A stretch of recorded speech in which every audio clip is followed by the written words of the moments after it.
ऐतिहासिक जीत की ओर है। इन लोगों के आपस में कबड्डी खेले था, कुछ नहीं है। एनडीए की तरफ से कौन होगा चेहरा? अभी तक कोई जॉइंट प्रेस कॉन्फ्रेंस करके जो है ना तो विजन बताया गया ना एजेंडा बताया गया है।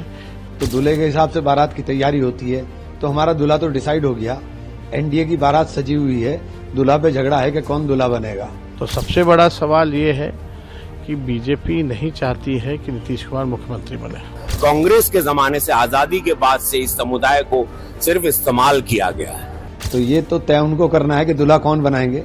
नीतीश बाबू को तो उन्होंने साइडलाइन कर दिया। बिहार में महागठबंधन की तरफ से तेजस्वी यादव के सीएम फेस घोषित होने के साथ ही सियासी पारा चढ़ गया है। बीजेपी सांसद रवि किशन ने इसको लेकर चुटकी दी है और दावा किया है कि इस बार एनडीए ऐतिहासिक जीत की ओर है। उन्होंने कहा है कि एनडीए बिहार में ऐतिहासिक जीत की ओर है और महागठबंधन लोगों को आपस में कबड्डी खेलने दीजिए। वहीं तेजस्वी यादव ने एनडीए पर पलटवार करते हुए कहा है कि अभी तक ये तय नहीं हुआ है कि एनडीए से सीएम चेहरा कौन होगा। इस बीच कांग्रेस सांसद इमरान मसूद ने भी एनडीए पर निशाना साधा और कहा है कि हमारा दूल्हा तो डिसाइड हो गया है, लेकिन एनडीए की तो अभी तक सिर्फ बारात ही सजी है। पूरा बिहार का रूप छठ माई का आशीर्वाद बा। पूरा बिहार का मूड आप लोग जान रहे हैं क्या है। ऐसा जीत एनडीए का कभी ना हुआ था इसके पहले। ऐतिहासिक जीत की ओर है। इन लोगों के आपस में कबड्डी खेले था, कुछ नहीं है। इस वक्त बिहार का बच्चा, माँ, बहन, बेटी, माई छठ का कृपा बाटे, सीता माई का कृपा बा। देखिए ऐतिहासिक जीत होगा मोदी जी और नीतीश कुमार के लिए। आप लोग सोच नहीं सकेंगे, ये रिकॉर्ड हम बोलत है, याद रखिए ये बात। मुस्लिमों को कुछ नहीं दिया गया डिप्टी सीएम सीएम। आप सुन लाई बात, इससे पता चलता है मानसिकता क्या है। इससे पता चलता है कि इन लोगों के लिए खाली वो समुदाय एक वोट बैंक की राजनीति है और वो समुदाय अब जाग जाना चाहिए। वो समुदाय नीतीश जी के साथ रहा है, मोदी जी के भी साथ रहा है।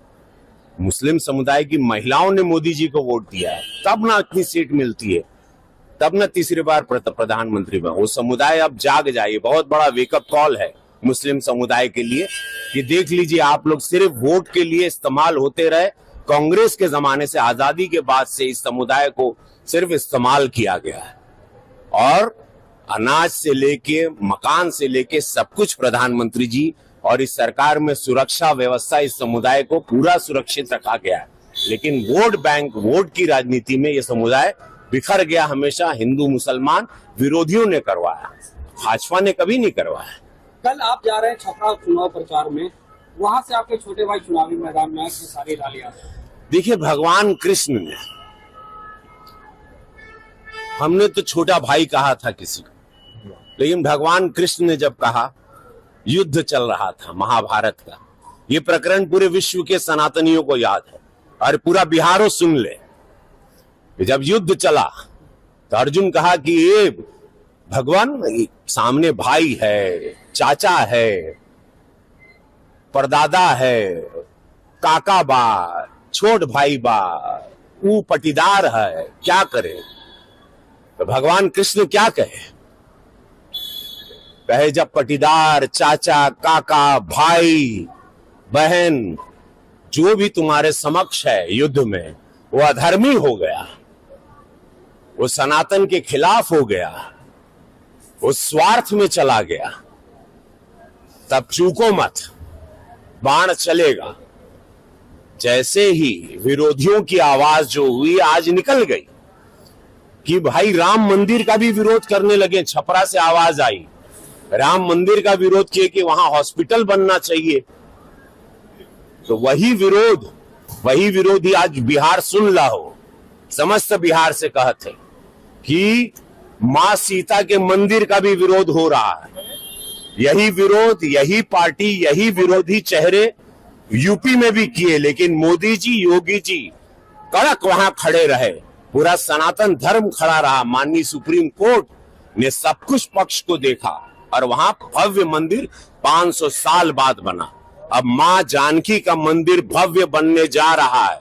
ये विरोधी यहां भी मुंह उठा रहे हैं, जितने एनडीए के विरोधी हैं, तो मैं आप लोगों को सचेत कर देना चाहता हूं, इन लोगों की जमानत जब्त कर देना। अब तक कब बनेंगे मुख्यमंत्री का चेहरा महागठबंधन में? देखिए अब तो हो गया। इस बात को लेकर के कोई कभी भी हम लोगों का कंफ्यूजन नहीं रहा है, हम लोग तो इस मामले में स्पष्ट है। लेकिन सवाल ये उठता है कि अमित शाह जी ने जो कहा है, एनडीए की तरफ से कौन होगा चेहरा।